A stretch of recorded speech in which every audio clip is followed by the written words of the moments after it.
First, the record. Across 2 flights, 5 months apart, 346 people were lost, 189 aboard Lion Air Flight 610, 157 aboard Ethiopian Flight 302. We begin here and keep the camera on the engineering in their memory. This is the first one ever built, rolled out at Renton in 2015 in the maker's own colors.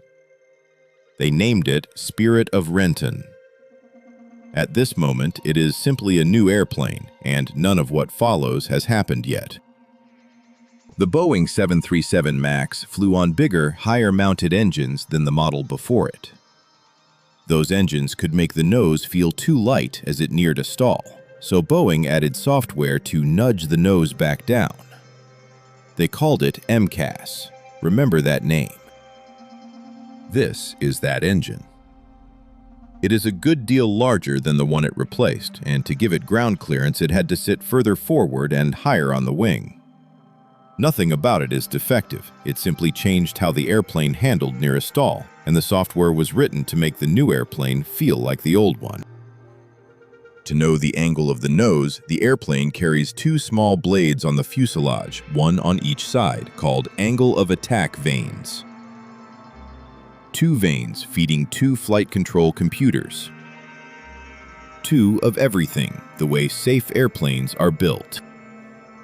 If you would rather understand why things fail than watch them fail, subscribe. A new failure is drawn here every week, and each one is a reason you are safer than you know. Here is the first flaw, and it is in the logic. MCAS listened to only one vane at a time, the one on its own side, never compared it against the other, and never switched to the good one if the first went bad. One blade, with no second opinion, held full command of the nose. And MCAS was not a single nudge. Once triggered, it drove the nose down for about 9 seconds, paused roughly 5, and if the vane still read high, fired again, cycle after cycle. The House inquiry found its authority had grown from about 0.6 of a degree to about 2.5, near 4 times what the original safety analysis described, and that the hazard assessment was never revisited. 2 more gaps closed off the way out. Boeing later disclosed that the cockpit alert, which would have warned the 2 vanes disagreed, had been tied to an optional feature most airlines never bought, so it was dark. And MCAS was in no flight manual. The first crew had never been told it existed.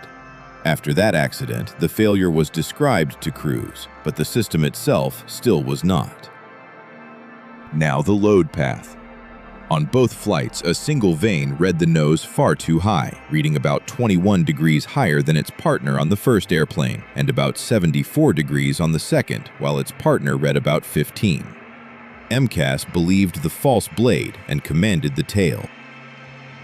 The computer drove the whole tailplane, the horizontal stabilizer, through a jack screw, tilting it to push the nose down, far stronger than the pilots pulling on the column. Each time they trimmed back, MCAS paused, then fired the next 9-second push. There was a memory answer: cut the electric trim and turn a manual wheel.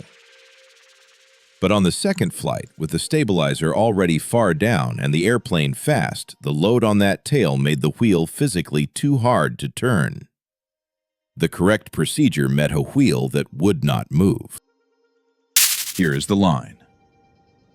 One wrong blade, believed without question, completing the command all the way to the tail. Vane, to computer, to jack screw, to stabilizer, nose down, and again, faster than a pause, let them recover. The Indonesian board found no single cause, 9 contributing factors: the single vane design, a misset replacement sensor, the dark disagree alert, MCAS, absent from the manuals. The Ethiopian board centered on repeated uncommanded nose down from MCAS. On the crew response, the record divides. The American and French boards say human factors were understated, but on the engineering flaw, all agree. The United States House inquiry named the pattern a flawed design assumption that pilots who had never heard of MCAS would handle it in about 4 seconds, when a Boeing test pilot in a simulator took more than 10. The MAX was grounded worldwide in March 2019. And here is why the airplane flying you now is different. MCAS reads both vanes and stands down if they disagree by more than about 5.5 degrees. It can act only once per event and never harder than the pilot can pull back. The disagree alert is standard, and MCAS is finally in the manuals and the simulator. Failure mode, single sensor authority. One angle of attack vane, no cross-check, driving repeated automatic nose-down trim. Nothing breaks without a reason. Now you know this one. Drawing filed. Like and subscribe to support the channel.